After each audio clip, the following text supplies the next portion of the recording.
So, good morning. Thanks for having me.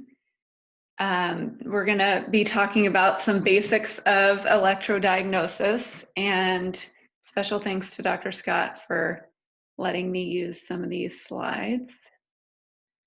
So we'll start out with an overview. We'll talk about anatomy and physiology.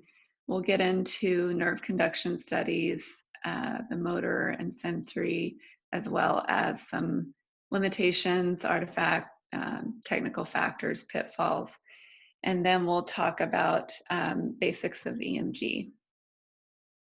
Okay, so what is EMG, nerve conduction studies? Because some of you guys haven't done it at all, right? Yes, that is true. That's about half of the PGY3s and all of the PGY2s have not done EMGs at this point. Got it. That's what I thought. Okay, so it's, we are rehab doctors, so we love to assess function, and EMG nerve conduction studies is a great extension of your physical exam, and it's assessing the function of the peripheral nervous system. And oh, that didn't work out. There we go. I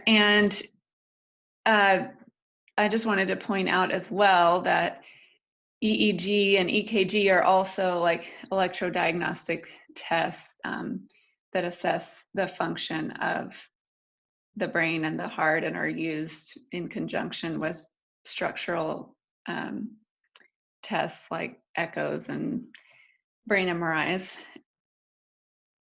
And who does nerve conduction studies, EMG? Physiatrists have the 200 residency requirement. And then neurologists, they also have to have 200 to practice EMGs, but they usually require a fellowship to get those numbers. And then technicians, chiropractors, physical therapists, it varies state to state, but a lot of places, all they need is like a weekend course or potentially no formal training at all. And so with EMG, we can assess disorders of the peripheral nervous system. So that entails quite a lot, everything from neuropathy to radiculopathy, plexopathy, neuromuscular junction, and myopathy. And one of our goals is to localize and describe.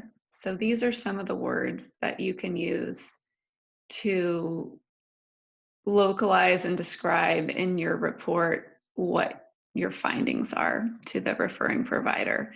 So you can clarify if it's sensory motor, or if it's axonal demyelinating, or potentially primarily demyelinating, primarily axonal, or mixed.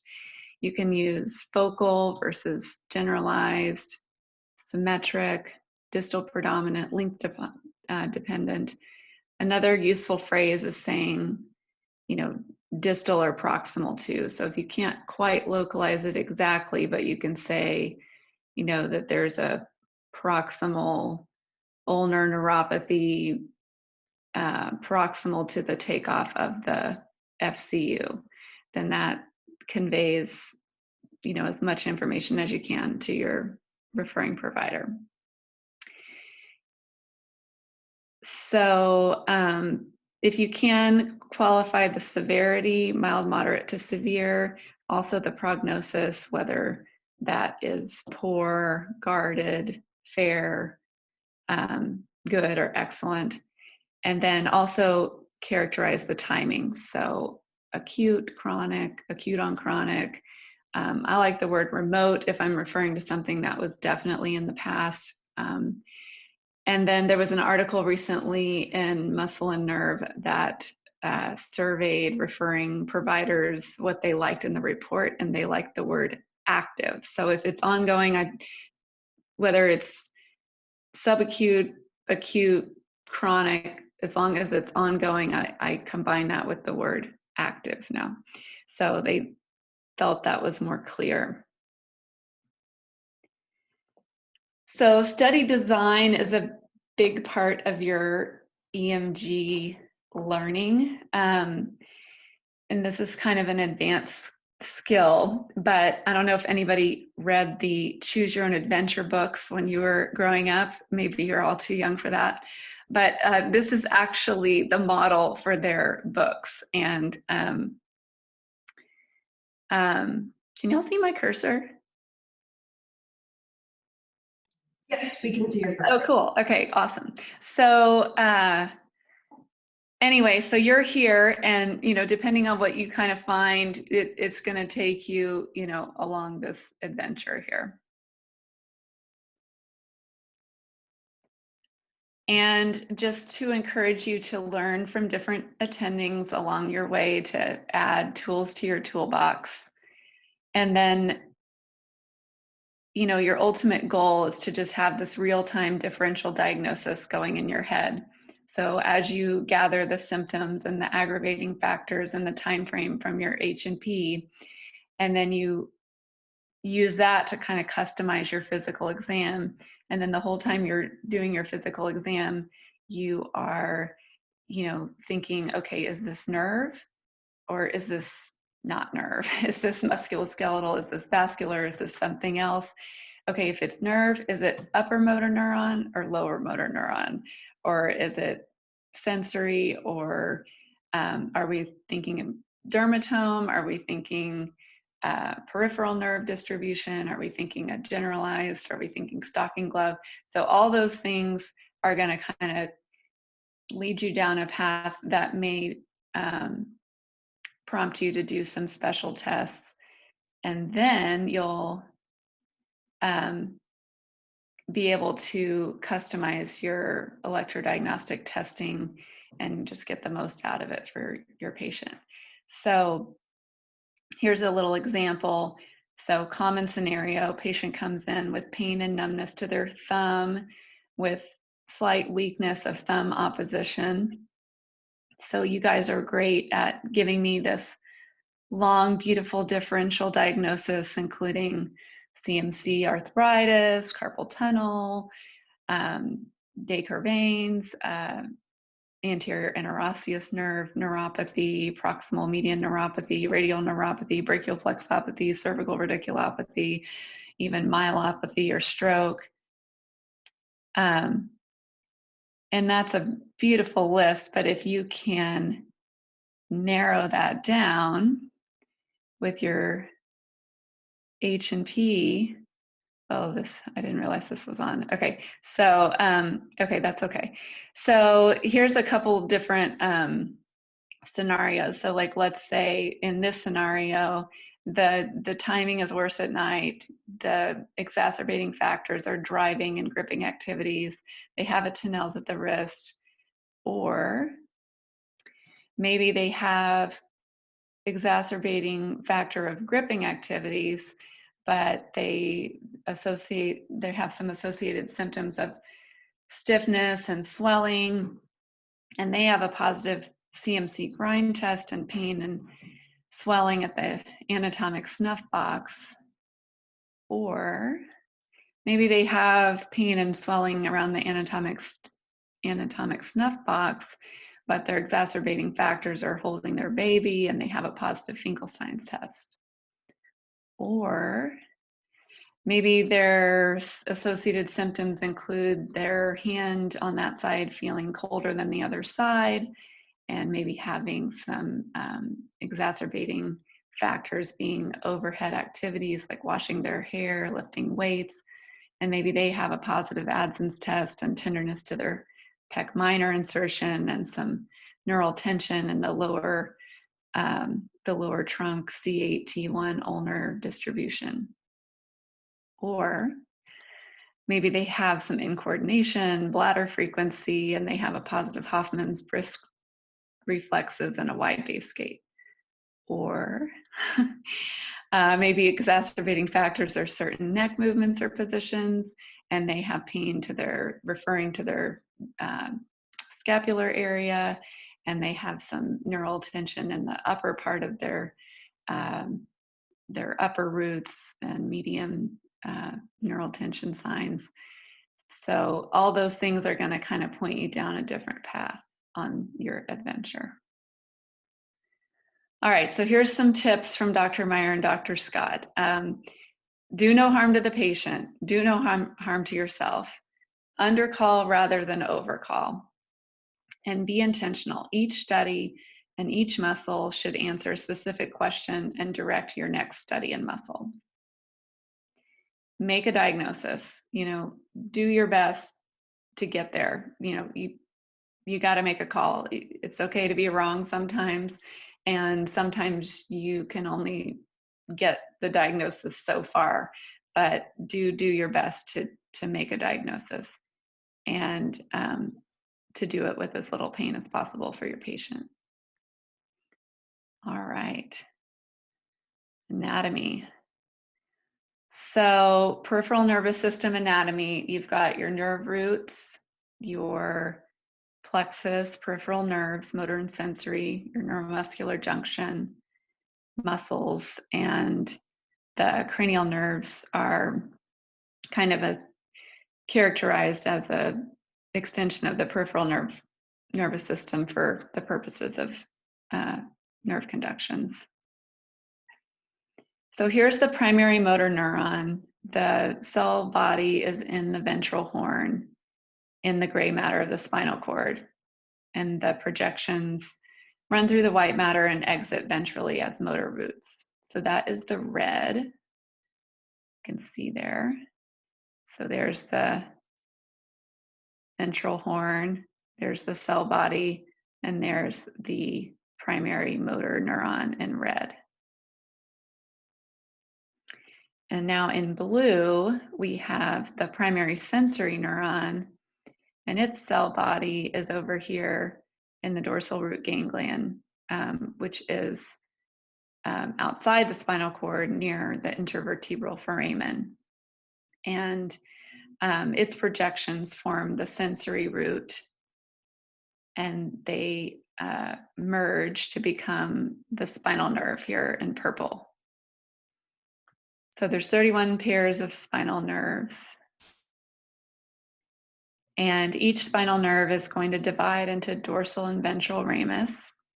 The dorsal ramus is going to provide sensory information to the skin over the spine, and the innervation to the paraspinal muscles. So that is here in the light purple. And then the ventral ramus is going to form part of the brachial and lumbosacral plexus, as well as the intercostal nerves. Okay. Here's the brachial and lumbosacral plexi. You just gotta keep these in your pocket until you've got them memorized, because you need to be able to pull this up either in your brain or on your phone or on a note card or something, so that you can determine your choose your own adventure as you go here. So here's the Dallas Mix Master, because this is basically what happens with the motor and sensory fibers from the different nerve roots that intermix to ultimately form the peripheral nerves in the limbs. So peripheral nerves innervate generally several muscles, and they also provide cutaneous innervation to a specific area. So the motor fibers originating from a nerve root supply muscles innervated by different peripheral nerves, and I'll give you an example of that. And essentially it's the same thing for cutaneous fibers from the same nerve root supply cutaneous sensation, also by way of different peripheral nerves. So C5, for example, C5 motor fibers are going to ultimately innervate the biceps, deltoid, and brachioradialis via the musculocutaneous axillary and radial nerves. And likewise for the sensory, the C5 fibers are going to provide cutaneous innervation to the lateral upper arm and the lateral forearm via the axillary and the lateral antebrachial cutaneous nerves, respectively. So quick definition of myotome and dermatome. So these are the muscles and cutaneous distribution that is supplied by a spinal segment. Overlap. So this is one of the things that makes electrodiagnostics so fun. So both the myotomes and dermatomes have considerable overlap and redundancy between their adjacent segments. So a single nerve root lesion seldom results in significant sensory loss, and never in like a complete anesthesia, complete numbness. And generally it results in more like mild to moderate weakness and never in like a complete paralysis, because almost every muscle has dual innervation, if not like triple innervation. In comparison, a peripheral nerve lesion can result in a more severe motor and sensory deficit. So if you had to put your money on whether this was a C8T1 radiculopathy versus an ulnar neuropathy, what would you guys say?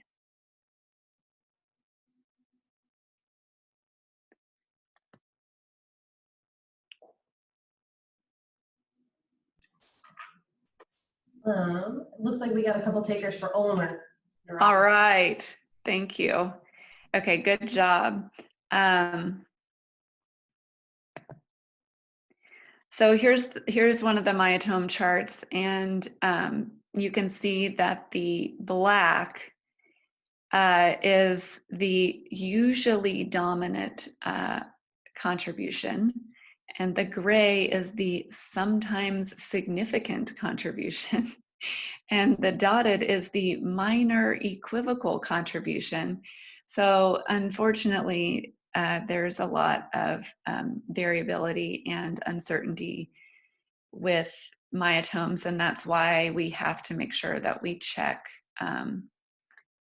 at least 2 muscles for each myotome to be to increase our sensitivity when trying to pick up root level pathology.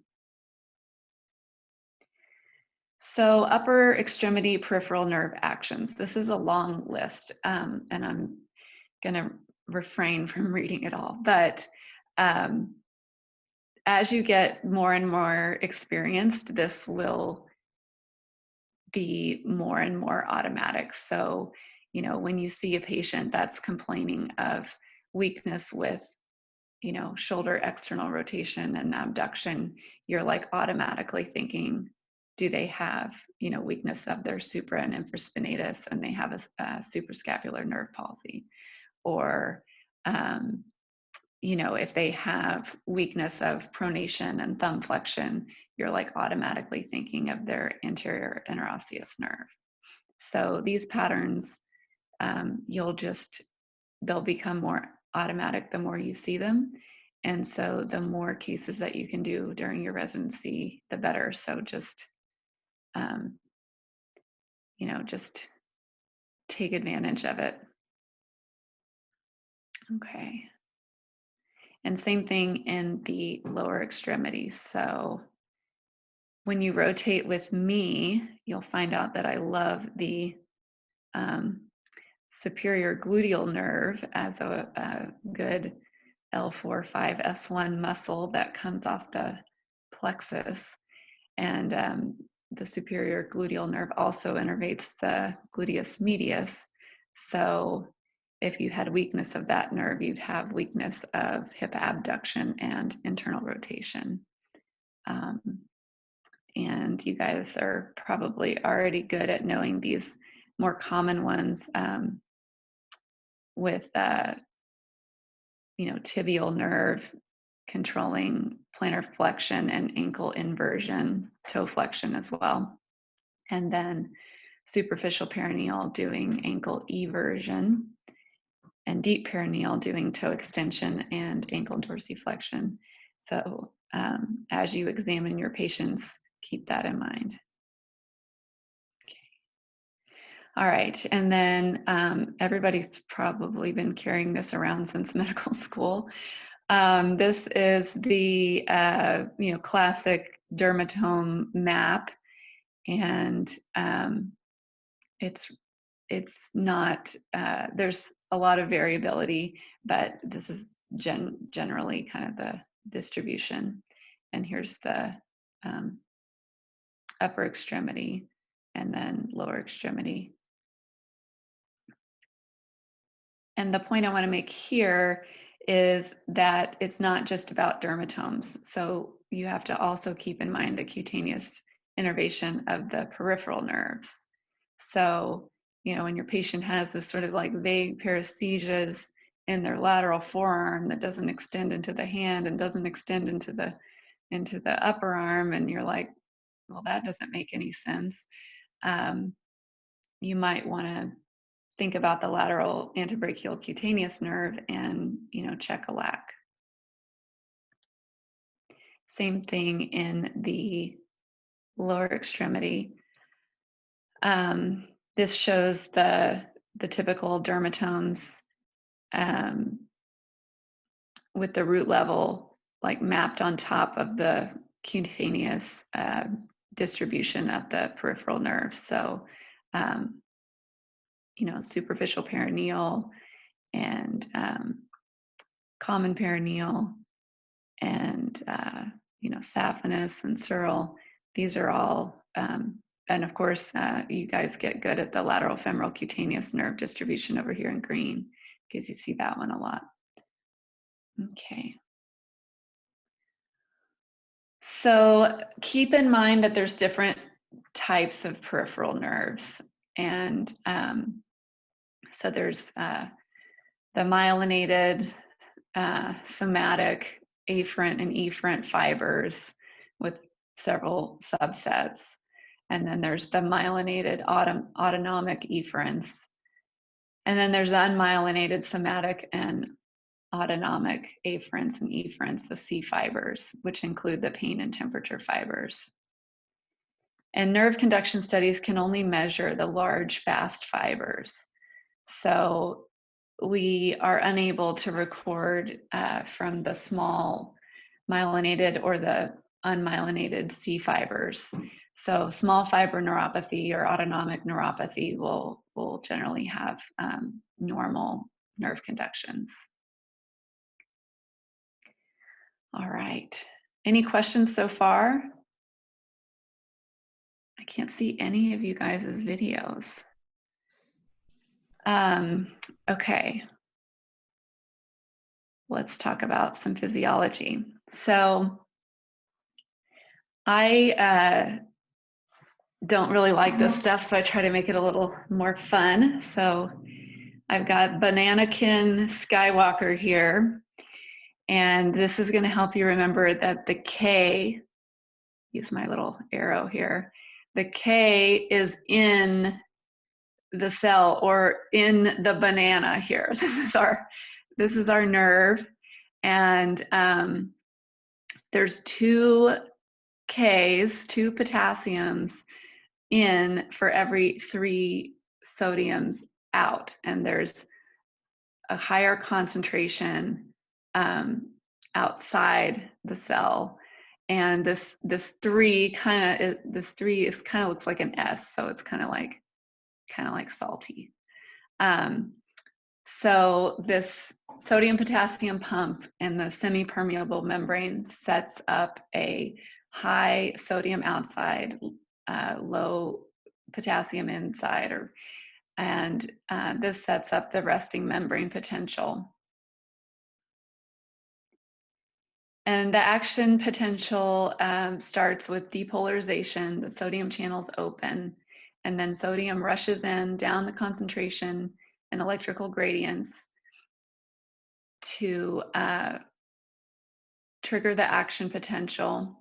And the action potential is an all or nothing response. So if depolarization reaches threshold, the action potential will propagate from the site of depolarization, and it does propagate in both directions.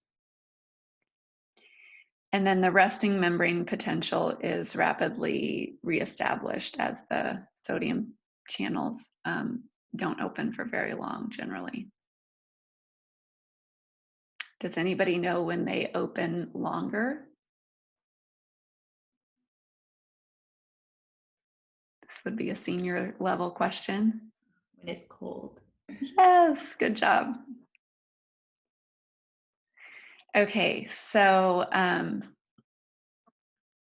the propagation of the action potential creates, or we measure the conduction velocity, and the larger the diameter of the axon, the faster the conduction velocity. So that's why conduction velocity is always slower in the lower extremity, because it's the nerves taper as they go further and further away. And myelin also plays a big role, because unmyelinated axons can only travel 3 to 5 meters per second, and myelinated axons can propagate at 35 to 75 meters per second. Myelin's derived from Schwann cells, and the nodes of Ranvier are the small uninsulated gaps, and the depolarization occurs only at these nodes of Ranvier and can jump from node to node, and that's called saltatory conduction. So the nerve action potential activates the voltage dependent calcium channels at the neuromuscular junction, and this results in a presynaptic influx of calcium. This increasing calcium concentration results in the release of the neurotransmitter acetylcholine, and the acetylcholine diffuses across the synaptic cleft to bind the receptors on the muscle membrane. The receptors allow the influx of sodium and the depolarization of the muscle fiber. The muscle fiber action potential will spread throughout the muscle, which results in the overlap of the muscle fiber filaments, actin and myosin, via the intracellular calcium release from the sarcoplasmic reticulum. And then therefore the shortening and contraction of the muscle, which we will pick up with our surface electrode. So here's a beautiful picture of the motor end plate and the neuromuscular junction under electron microscopy. So that was normal physiology. Now we'll talk about some pathophysiology. Okay, so they love to test on this, and I'm actually seeing more surgeons use these terms. So neuropraxia, also known as conduction block, is a local injury to myelin without disturbing the axon. So my analogy here is like a big traffic jam where it's total gridlock, like nobody's getting through. But if you somehow got past that jam with your car, it would be smooth sailing, and you would have normal response. Because the axons, which you can kind of think of like the lanes on the highway, are intact. But nothing can propagate across that injury site. Nothing's getting through there. So yeah, normal action potential propagation distal to the injury site. That's if you somehow could get your car past that roadblock. And then temporary ischemia is rapidly reversible. That's like when you have push on your funny bone too long and your whole arm is dead. But it goes away within like minutes, right? And then if it's actual demyelination, it takes like weeks to months to heal, but it's a good prognosis. And then the next category is axonomesis. And this is where you have axonal interruption, but the connective tissue is intact. So you will have degeneration of the axon, and no action potential will propagate past the injury if it's a complete axonal loss. The axon will regrow 1 millimeter per day or 1 inch per month. And the axons will be guided to their target by this connective tissue, this endoneurium, which you can see here in the little picture here. And the more connective tissue that remains intact, the better the prognosis is for the axons to get to their target. If the connective tissue is more disrupted, then you're more at risk of developing a neuroma. And then neuromesis is complete nerve transection, including the connective tissue. And EMG can be helpful in these cases when, it may be near complete, but if you are able to find voluntary motor unit action potentials on EMG, then that is evidence that it's incomplete. So depending on how severe it is, they may not get full recovery, but they do have the capacity to improve somewhat. All right, moving into nerve conduction studies. So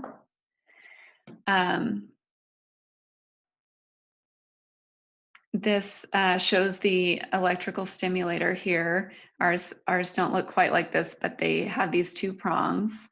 And then these are the recording electrodes. So there's different types. These are the discs. We also have some disposable ones. And the black one is always the recording, and the red one is always the reference. And then green is always the ground, which is kind of like your electrical sink that's going to help you minimize artifact and interference. And the other types of electrodes that we use are loops and the bar. And you'll see those when you start your rotation.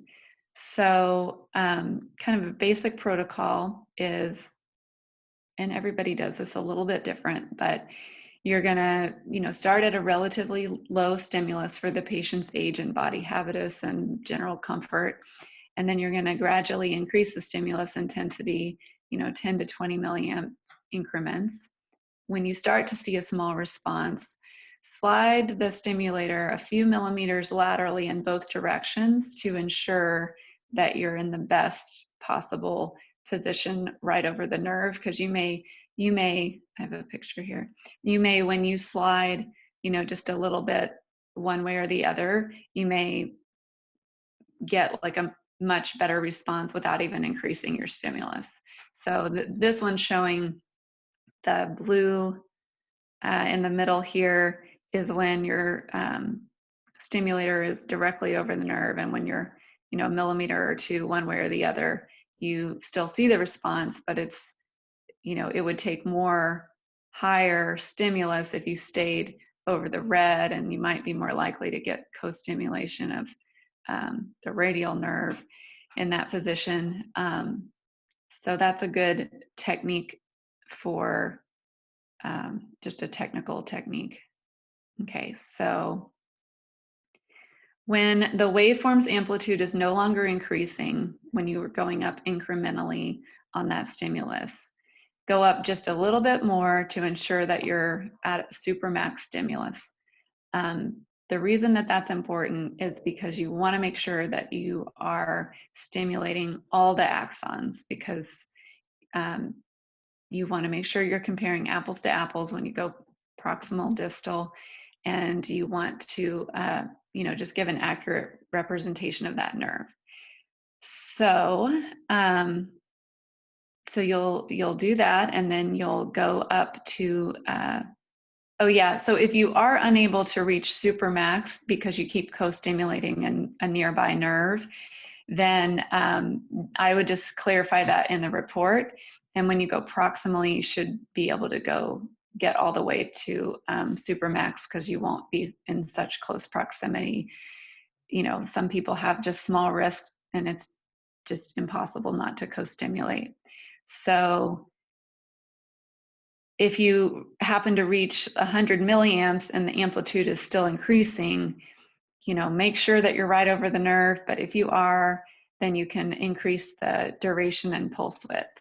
And personally, I like to increase the pulse width from 0.1 to 0.2 pretty early on. Like once I get to about 20 or 30 milliamps, I'll go to 0.2, and then I'll go up to 100. And if I still need to go higher, then I would go to 0.3, but then I would drop the 100 down a little bit to at least 60 or so. So maybe I could get it without having to go to 0.3 and 100. Okay. And then, usually where we run into this problem is at the popliteal fossa, or if in situations where there's a lot of tissue impedance from sub-Q or edema.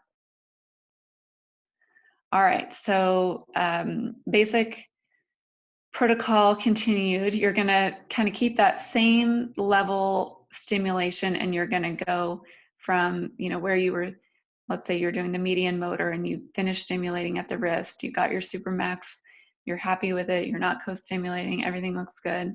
So you don't need to go back down to 0, just leave it where it is and come up to the antecubital fossa by the biceps tendon, and you're going to, you may need to titrate it a little bit up or down, but in my opinion, there's no reason to start all the way back down, because it's probably going to be in the same ballpark as what you were doing at the wrist. And then once you are happy with that response, and your morphology should look similar between the two sites, you're going to measure the distance between the two sites, and that's going to allow you to calculate the conduction velocity. Oh yeah, there we go. Look at that. So the reference values that we use in our lab come from the 2016 AAN census guidelines, and that includes most of the common nerves. Less common nerves, we use Buschbacher, and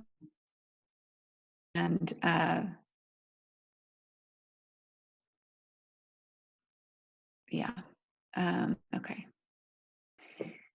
All right, moving on to sensory nerve action potential. This is a summated response from multiple nerve fibers recorded on the skin overlying the sensory nerve. And it's a little bit different from the CMAP because the CMAP is coming from the muscle. So the sensory nerve SNAP is only nerve fibers are assessed, and there's no transit time through the neuromuscular junction or the muscle twitch. They're very small compared to the CMAP. We're talking about microvolts here. And because they're so small, it's harder to avoid interference from electrical noise in the environment.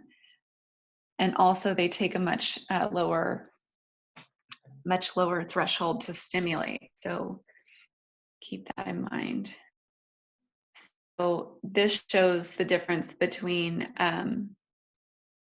the CMAP here on the left and the SNAP on the right, which you're probably like, well, those don't look any different at all.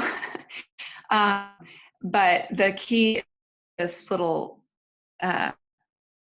units here. So 2 millivolts, 1 millivolts is 2,000 microvolts. So this is way, way bigger than this little guy. So 2,000, so you can remember that.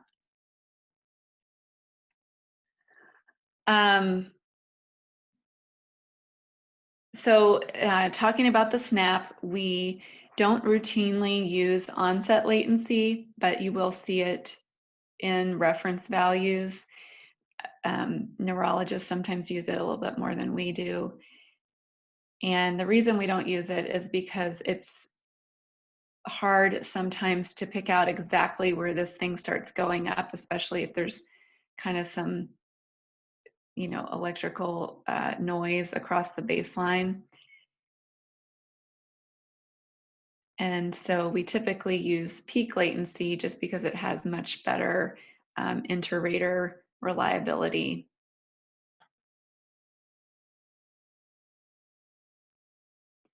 And amplitude is basically, how tall these things are.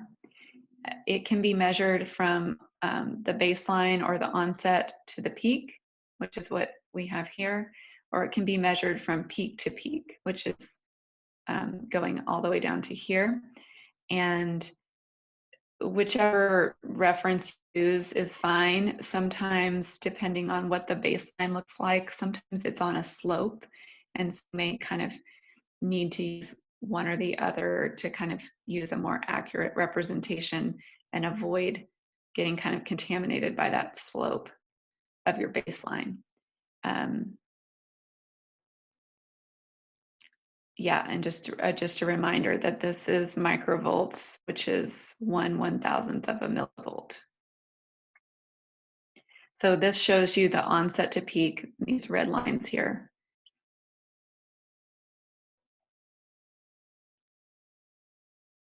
And then this shows amplitude and yeah, peak to peak, onset to peak and peak to peak. That's what it's showing you there. Okay, duration is the point from the first baseline crossing, yeah, the start of it to the first baseline crossing, so from here to here. And snaps are shorter than CMAPs generally, so this duration can kind of help us tell sometimes if what you're getting is maybe motor contamination versus the true snap, because the snaps are on average, 1 to 2 milliseconds, and the CMAPs are more like, 3 to 4 to 5 times bigger than that. Okay. All right, sensory snap conduction velocity, we don't very often because it is calculated with onset latency. One time that I do this and find it somewhat useful is in younger patients that I have a high suspicion for ulnar neuropathy about the elbow, but their motor studies are not showing a significant slowing. I will sometimes do the sensory across the elbow to look at that, but it's always with a grain of salt because it is much harder to set those onset latencies, and depending on how you set them is going to potentially like make or break the diagnosis. So because it is dealing with onset latency, it's only measuring the fastest fibers by definition. And keep in mind, it's not contaminated by the transmission time across the neuromuscular junction and the muscle twitch. So that does not need to be subtracted out like in motor nerve conduction studies. And just like I said, it's not routinely used, and it is used more by neurologists, so you will see Preston and Shapiro mention it. All right, antidromic versus orthodromic. Conduction occurs in both directions from the stimulation site. And so orthodromic is in the direction of physiologic conduction. So this is going to be towards the dorsal root ganglion. So I thought of, you could maybe think of it like northodromic, and that way you'll always remember that orthodromic is going to be going up towards the spinal cord, northbound, if you will, and then antidromic is the opposite to the physiologic conduction. So it's going to be towards the skin. The antidromic technique is generally preferred, and this is what most of our sensory snaps use. And the reason is because the surface recording electrode is going to be closer to the nerve when the nerve is more distal, more superficial, and the snap amplitude will be higher and easier to detect. Either way, the latency and conduction velocity should be the same. All right, so temporal dispersion and phase cancellation. Faster and slower fibers, the nerve doesn't, all the fibers don't always travel at the same speed. Some are more synchronous than others. But regardless, when you're doing your close, your close stimulation, that's, maybe just 8 centimeters, they don't really have time to get that far apart. Even the fast ones just can't get that much of a lead. But when you go, all the way to the elbow, the temporal dispersion is going to be more significant because those fast fibers are going to be able to get more of a lead on the slow fibers. And that's what this one is showing, the normal. So this one is showing, this is the proximal, I guess. So, the slow fibers and the fast fibers basically are traveling at the same speed. So when this thing gets summed up together, it makes this nice, beautiful, big C map, okay? Now, when we go proximal, as you can see here at the bottom of the screen, this is showing F is for fast, S is for slow. And the fast fibers are getting, these are more separate. So here, this is the same one we just looked at where they're basically traveling the same, and it gets summed up together. So these are more split apart, and so when you sum them together, you actually end up kind of canceling out some of this, and it doesn't really sum together, and it ends up making a smaller amplitude, wider C map, and that's consistent with temporal dispersion. Temporal meaning time, and dispersion meaning, kind of split apart. All right, and the snaps are particularly vulnerable to this because they're so short in duration. It doesn't take much splitting apart for them to really get so spread out that they cancel each other out, and it really decreases the amplitude, which is what this is showing here in the bottom of the screen. So, when this thing sums up together, it makes this beautiful snap. But when these things are kind of traveling asynchronously, the fast and the slow fibers, they end up kind of canceling each other out, and you get this much smaller amplitude at your proximal stimulation site than you did at your distal. Okay.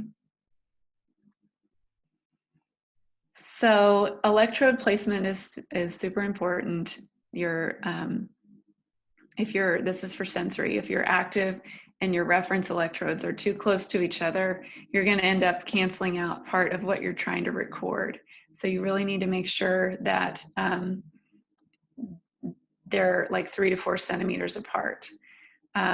This is a particular pitfall in people with small hands. I don't know if you guys can see my hand, but if you have like a little tiny finger, like let's say this is somebody's, my hands are pretty decent size, but if somebody has a real small finger, you may not have room to get that recording in the reference. So one solution is, at least use the long finger so you have a little bit more real estate to get some space between the recording and the active. So what will you see if the black and the red are too close together? How's that going to change your result? What's it going to look like? What's the snap going to look like? How's it going to be different? No, the opposite. Say that again. If the black and the red are too close together, yeah, it's gonna cancel it out, right? So it's gonna be super small. It's going to be super small, yeah. So this just shows a little graph of that. So we're looking at the 4 traces, and trace number 1, the electrodes are 1 centimeter apart, the reference and the recording. And then in trace 4, they're at that 4 centimeters, which is ideal. And the amplitude is almost half gone, when you compare the, when they're adequately spaced to when they're not. Okay. All right, so we're gonna go from the SNAPs to the CMAP. So the compound muscle action potential, the active electrode is placed over the motor point, recording a compound muscle action potential, which is a summation of all the action potentials from the activated muscle fibers. So the compound muscle action potential represents, I kind of just said that, the summation of all the individual muscle fiber action potentials, and they don't record nerve action potential. So this is a little bit different than the SNAP. They record the muscle twitch action potential.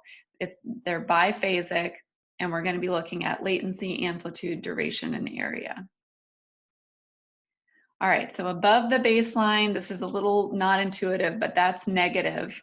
And then below the baseline is positive. On the stimulator, the anode is positive, the cathode is negative. And with motor, with CMAPs, we do look at onset latency. So this is the fastest fibers, and it is the initial negative deflection from the baseline.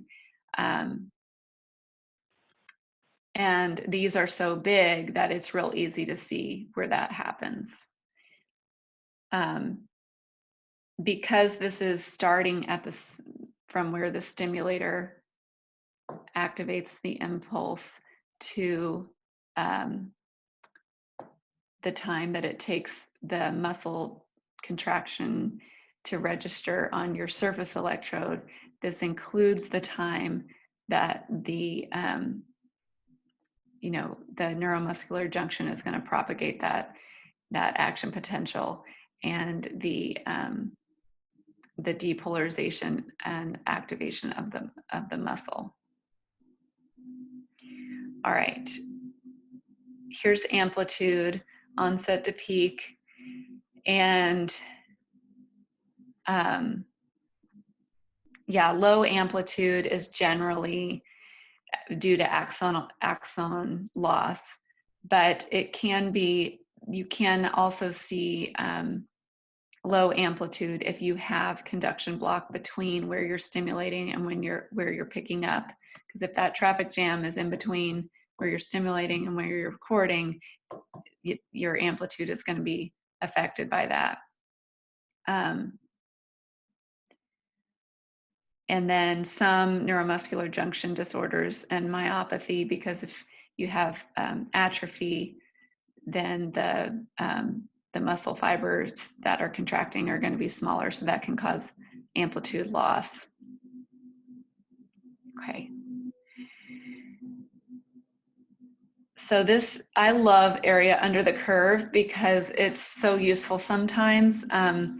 And let me take my little cursor, and what I'm talking about is this whole area under this, it's like back to geometry. So that, particularly if you're dealing with a motor unit action potential that is not a bell shape, it's kind of a double hump, or it's got a lot of temporal dispersion, and it may look like you have a drop in amplitude from your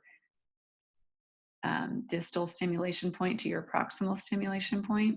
But if you actually compare the area under the curve, that can help you know for sure whether you're dealing with axon loss, or maybe it's just a different shape and or it's a little bit wider or whatever, and area under the curve will take all of that into account.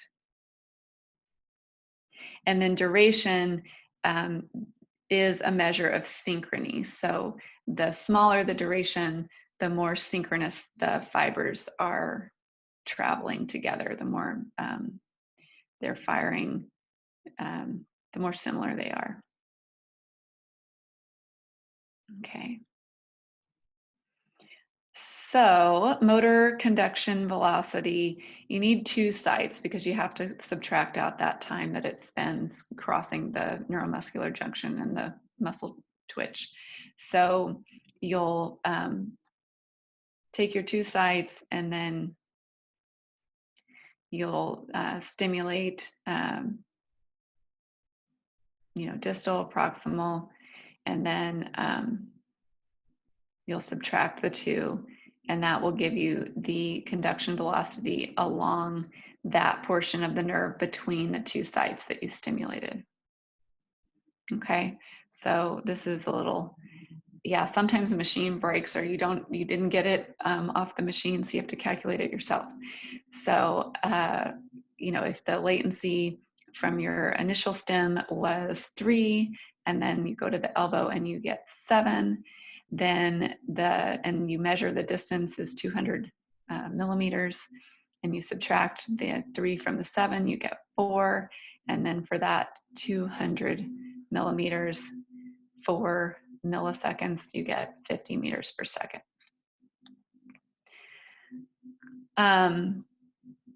All right, so for your electrode,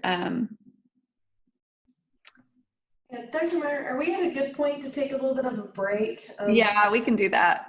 Okay, yeah, we'll take. You know what? Let me just go through the finish the nerve conduction part really quick. We're almost through that, and that'll be even better. Is that okay? Yep, that'll work. Okay. All right. So the electrode placement for the motor, the black active electrode goes on the muscle belly. We call this the motor point. And then the red reference is going to go over some inert area that's not going to contract, like a Achilles tendon or a bony prominence. It doesn't, the 3 to 4 centimeter rule doesn't apply. So you don't have to worry about that. And if you're not getting a good reading, you may not be on the motor point and you may need to reposition it. And this is particularly common when there is atrophy or some sort of altered anatomy.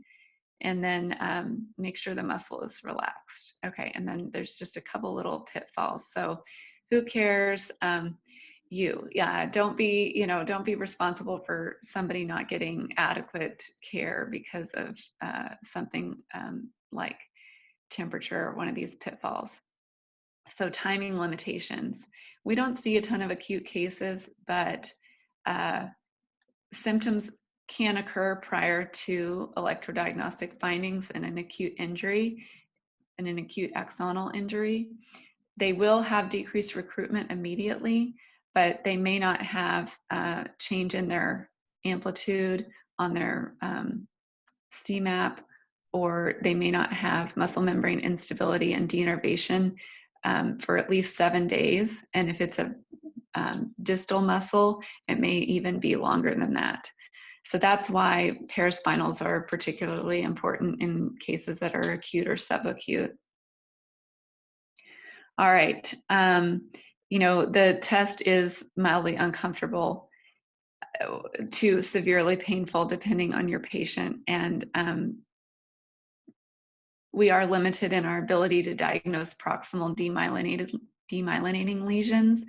They're so deep, you can't get really a segmental study to get the speed. And if there's no axonal loss, it can be just impossible to, diagnose a, demyelinating plexopathy. Some peripheral nerves are hard to study, like the lateral femoral cutaneous nerve. It's small, it's deep, it's difficult. And operator dependent, those folks that are going to the little weekend course, probably are not delivering the same standard that all of you will be. Okay, just a couple more slides and then it'll be break time. So temperature, we touched on this already. The cooler temperature prolongs the opening and closing of sodium channels. So this prolongs the latency, decreases the conduction velocity. It's making it slower, but it increases the amplitude because those channels are staying open longer. And generally in people with neuropathy, they're not having like a real high amplitude. So if you see the diagnosis of a neuropathy with a highish amplitude, this may be due to temperature and not an actual neuropathy.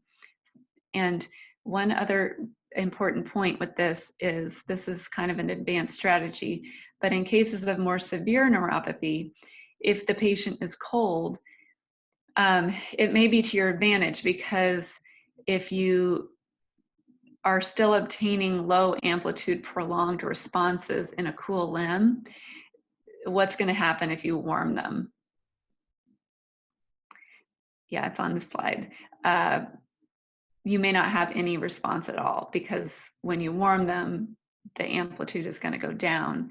And sure, it's going to get even, the latency may change, but it's not, it's still going to be, well, when they're absent,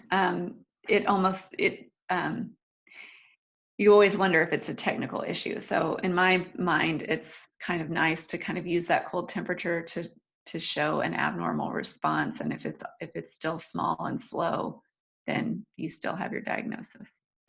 All right. So this is just an example. 32 degrees, we're looking at 2.5 distal latency, conduction velocity 52, and then normal amplitude. 27, we're looking at the amplitude going up, and the conduction velocity and the distal latency going, getting slower and starting to look abnormal.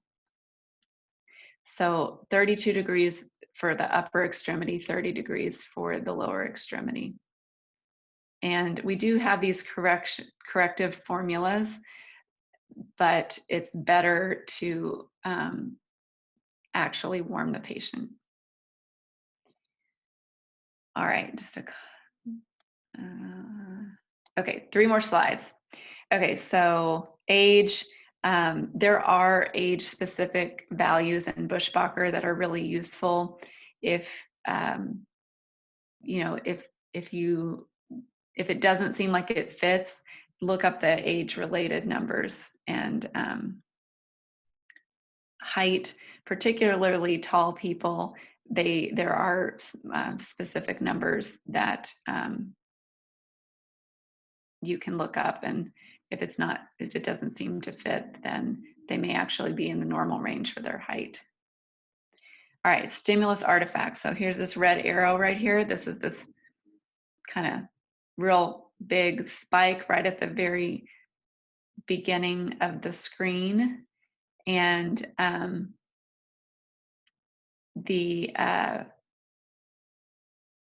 this is from the current from the stimulator. It depolarizes the nerve, but it also spreads through the limb and is picked up at the recording electrode, and it's called the stimulus artifact. And you'll see it at the start of pretty much every nerve conduction tracing. It's particularly problematic in sensory studies. And the ways to minimize it are make sure you have your ground between where you're stimulating and where you're recording. You can also use your hand. It works best if you're not wearing a glove. If you're wearing a glove, you can kind of like use your forearm or something as an additional ground. Make sure the bed is unplugged. That can be a high source of electrical interference. And make sure the electrodes have a good connection with the skin. There's nothing on the skin that is maybe interfering. The twisted recording cables, I guess, are better.